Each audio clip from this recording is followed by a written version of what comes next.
This is my review of Jujutsu Kaisen chapter 22. So we open to a building and then a car goes by. It's a man on his phone and he's complaining to his manager or landlord or something that his automatic door to his home or apartment or whatever the fuck is open, and it's been opening and it's not acting right, and we see some lights are flickering and stuff, and then a curse comes up behind him and then it cuts away. And we come to the car and we have a woman giving saying these guys have died, and it shows a picture of the guy we just saw and two other guys. They've each died due to similar circumstances where like their fucking door was acting up and then they were killed near it.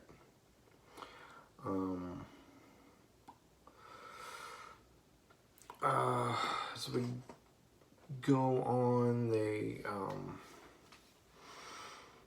or she reveals that beyond that, they looked to see if they ever had any like history together, and they found that they all went to the same middle school. So they're looking for a connective thread between them, find out why they all might have been targeted by a curse, if it is indeed the same curse.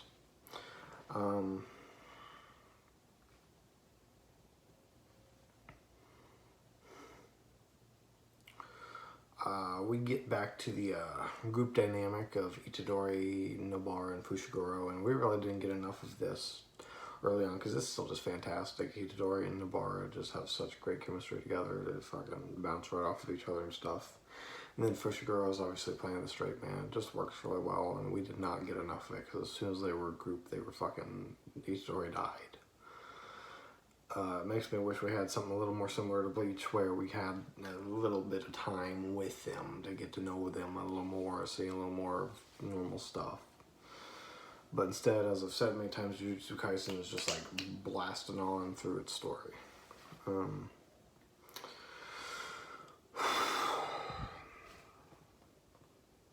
So they're going to meet somebody that three of these guys knew.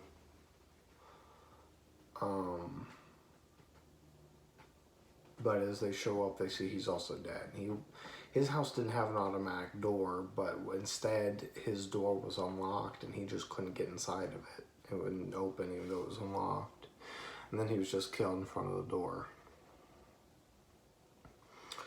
So now they don't have a lead, and they go to the middle school in hopes of finding some information out. Nobara sees the two delinquents, and she just immediately wants to fight them and fuck with them.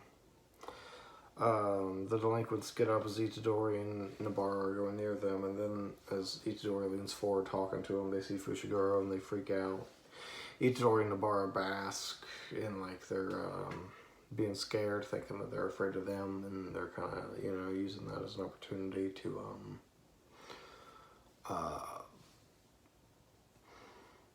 posture and shit. They again have great chemistry together, but then it's revealed that they were afraid of Fushiguro because he attended the school. And Nobara and Itadori get kind of pissed off that Fushiguro hasn't told them this. He isn't sharing stuff about his life with them.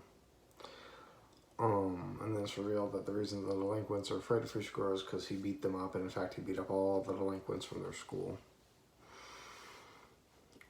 So they get off Fushiguro more about him being secretive and stuff, and then this guy dressed like a janitor arrives and asks them what they're doing there, and they're kind of like explaining that they're investigating the deaths and stuff, and he sees Fushiguro and he recognizes Fushiguro from being there.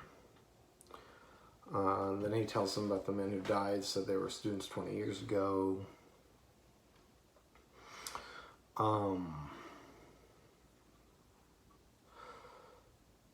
And they're wanting to know about any legends or stories of weird shit that goes on in the area and stuff like that. And he kind of mentions the bridge, I think, and then they go back to the delinquents and talk to them. And it's brought up that it used to be a test of courage for bungee jumping off of the bridge. And the bridge they bungee jump off of was also an area where a lot of people jump off to commit suicide, so apparently it was haunted.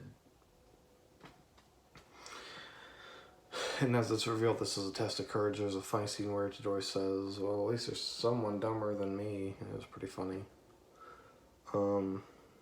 He really takes the backseat in this episode. This is a very Fushiguro-focused episode.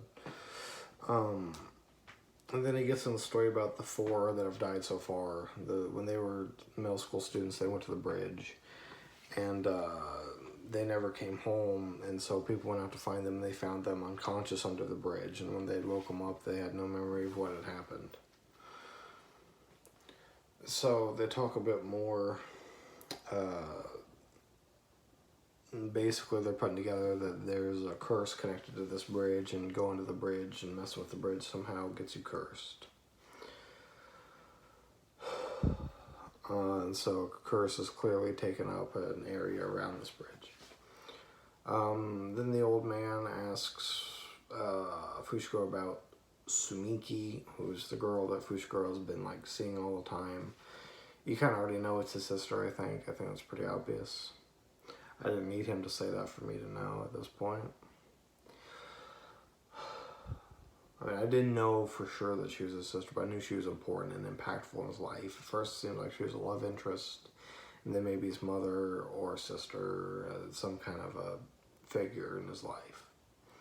So, sister reveal wasn't all that big to me. I don't think I need to pretend it's not. But Fushiguro says she's fine, and we know she's not because he's had a whole thing about thinking about her the whole time. And then we cut to Mahito and Geto. And Mahito asks why Jujutsu Tech doesn't destroy the special grade curses when they've captured them. Geto reveals they can't destroy them, so they just seal them by way of, what did he say? He doesn't say they seal them. He says, now that they create a bond. That wasn't the word he used.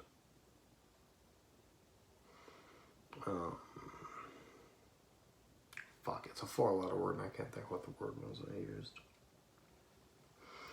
But essentially, like, they sacrifice something about themselves to seal them, is how I took it. And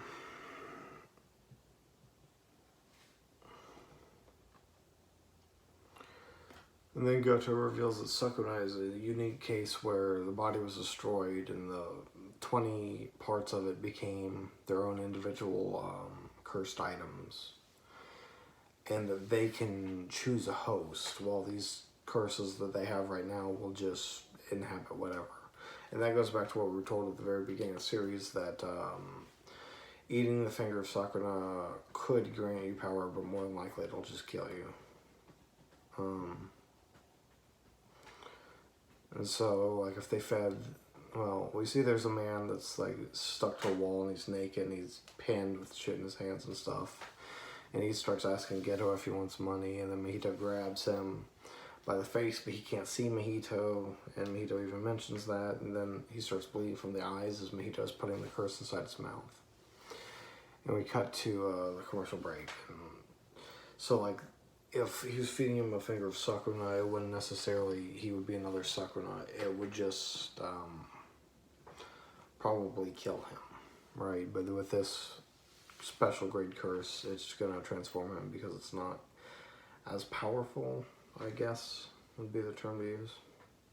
I don't know that it's a power thing, but it might be. That's at least how to distinguish it. We come back, Itadori and the others are over the bridge and they're looking for the curse and they have a cable. Got back to Mahito and Geto, the man's done transforming. Mahito asks it for a favor. Now it's a curse with like 2 mouths. It's got big mouth and tiny mouth. Looks like a mecha from Gurren Lagann. Because Gurren Lagann would have the fucking like, they were 2 separate things. There was like the head and then the body. And they'd connect. That's what reminded me of was Gurren Lagann.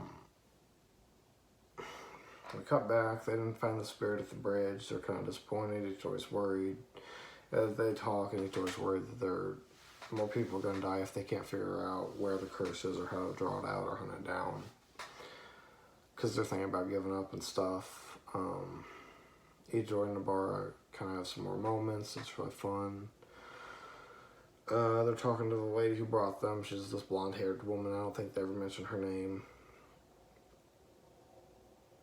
But she says maybe you need to bungee jump, and it's revealed Itadori did bungee jump with the cable that they brought. And then one of the delinquents arrives with his sister. And the sister and Fushiguro were in class together, so they recognize her. And the woman is wondering if the deaths that have been happening in the bridge are related, because she went under the bridge one time with her friends as well. So she's also potentially cursed. And they ask her if anything's been happening. She says that recently the automatic doors have been open every time she goes around them. So clearly stuff's going on. She said it started a week ago, and they note that it takes 2 weeks for the curse to kill them after they start noticing things. So they're thinking that they still have time. She reveals that Sumiki was with her when they went to the bridge. And then the blonde-haired woman escorts the sister and the brother home. And Fushiguro freaks out about his sister. I thought this was a little contrived. I don't know. How do I feel about that? Because his sister, he's been thinking about her a lot, right? So it seems like she's been, I guess, dead for a long time, but if she's not dead, she's been out of the picture, so it can't just be related to this curse. There has to be something else going on there. It has to be more complicated than just this, I think. Like, this thing might kill her, but there has to be something else that's responsible for the condition she's in right now. We don't even really know anything about the condition.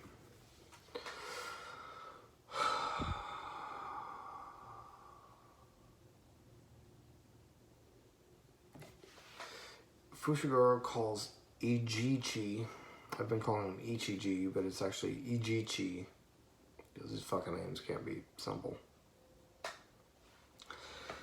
And he's talking to him about Sumiki, and he's in front of like a door.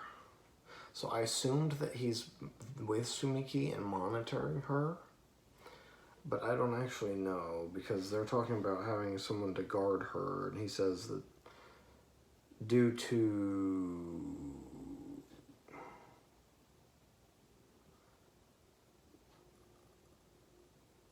recent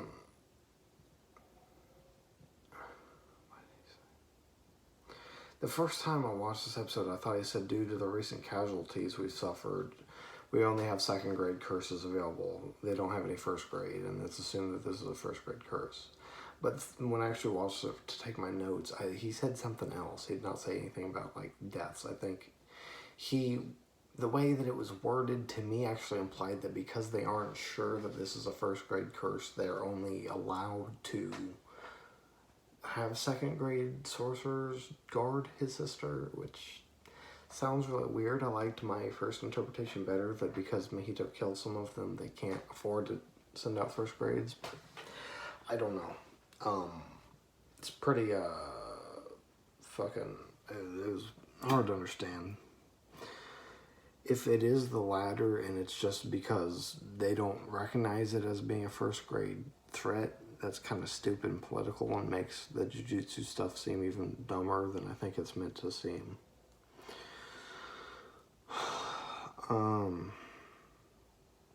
Ijichi tells them that the danger of this thing has gone up, so he recommends that they should just leave and let another team take care of the curse. And Fushiguro considers that. He's conflicted what to do. He doesn't want to go and protect his sister and leave just Nobara and Itadori to fight it. He's not sure that they should run in general because this is their mission. But he doesn't want his sister to be put in danger, so he's just completely conflicted on what to do. And he decides that he can't wait for the curse to attack, so he tells Itadori and Nobara that they should leave, and he's going to go and do something else, and then he starts walking over the bridge, and we have a conversation between him and someone else. And they basically say to enter the domain of the curse, you have to go under the bridge in a specific way. They have to like walk a long path to get there. They can't just be on the bridge and walk down. That wouldn't work.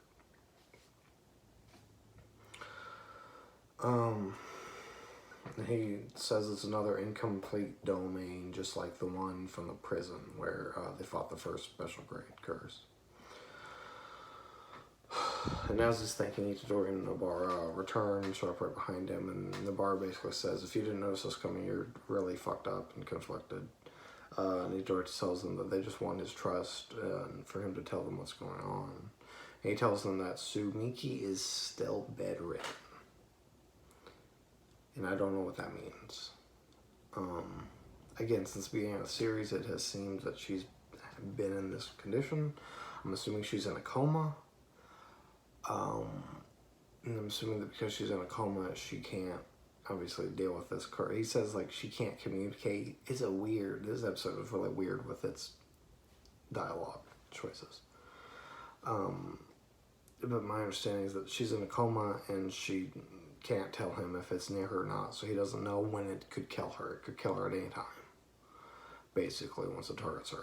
He says that this curse, like, it plants a mark on them, and then it will go and appear to kill them at a specific time.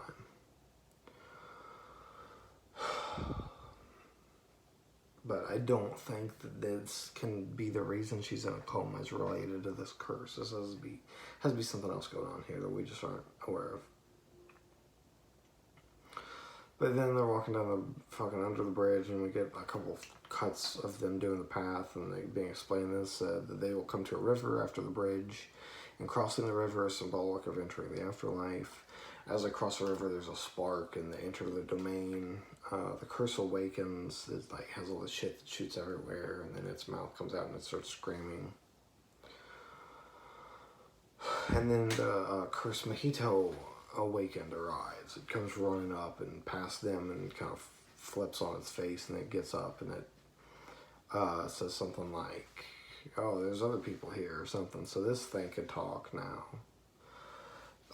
Then Itadori says like, this isn't related, right? And Fushiguro says it's not, and he goes, well, I'll fight it. So he's going to fight it alone, leaving Fushiguro and Nobara to deal with the other thing.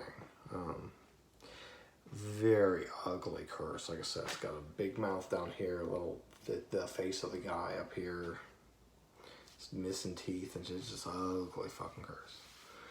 And then we get a Jujutsu stroll. Or Juju stroll. And the woman's purse is stolen. We cut Itadori and Nobara are grappling with him while Fushiguro returns her purse. And she thanks them and then invites them to eat at her restaurant. She'll make them a meal to thank them. And she talks about how her family is running this restaurant, made all this food, and she's carrying out the tradition by keeping it open and stuff. And they're thinking it's a nice story. And then she gives them her food, and they eat it. And as they're leaving, they just have this like normal face. You can just tell something's wrong. You already know where this is going. That they probably didn't like her food and they were just trying to be nice. And that's exactly where it goes. Very predictable, but still funny. Fushiguro's the first one to say, like, did you like how that whatever meat didn't taste like meat? And then he says something like, it's cabbage with thickener. And I didn't know what that meant. But then Nobara says, oh, thanks Fushiguro for being the one to say something, because I didn't like it either. And then Itadori's like, I don't like it, but she was nice, so I didn't want to say anything. And that's where it ends. The preview didn't show a lot of fighting. It showed a lot of like reaction shots. It didn't show any fighting that I saw. But I thought this was a fine episode. It's a little jarring after all these fucking long stories of Mahito and big fights and shit to just come back to kind of the episodic hunting curses down. You know, it'd be like fucking taking bleach and like after Ichigo defeats Yuha,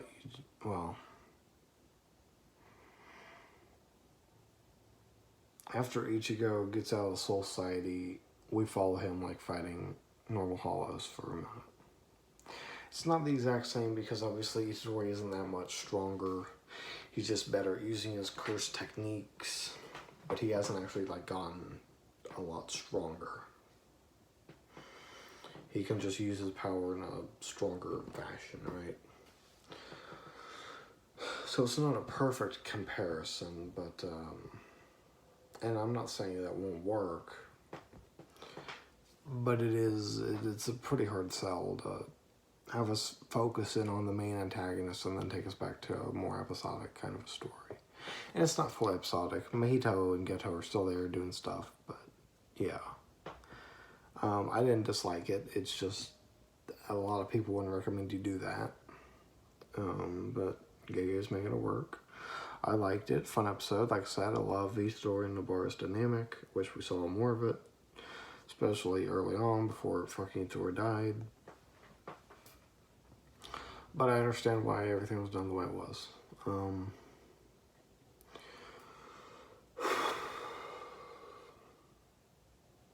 Good episode. It's just hard to follow all of the fight-focused shit we've been getting.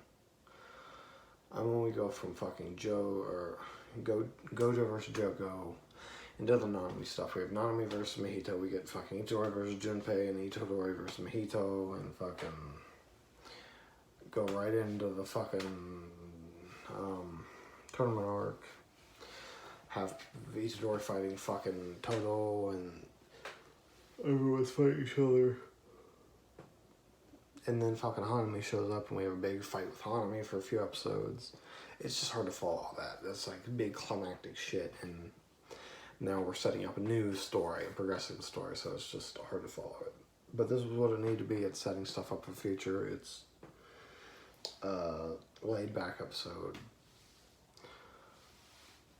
Akin to the first 3 episodes of Jujutsu Kaisen. Really, episode 3 with Nobara is what this felt like more than anything.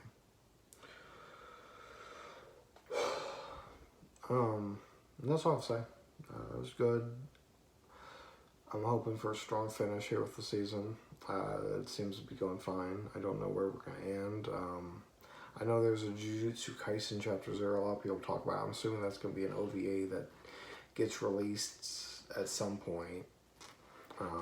I doubt Crunchyroll's going to have it, so I'll probably have to pirate it. Because I don't buy the DVDs. I don't really do physical media anymore because I've had bad experiences with that shit. But yeah. If the OVA ever gets on my radar, I'll cover that.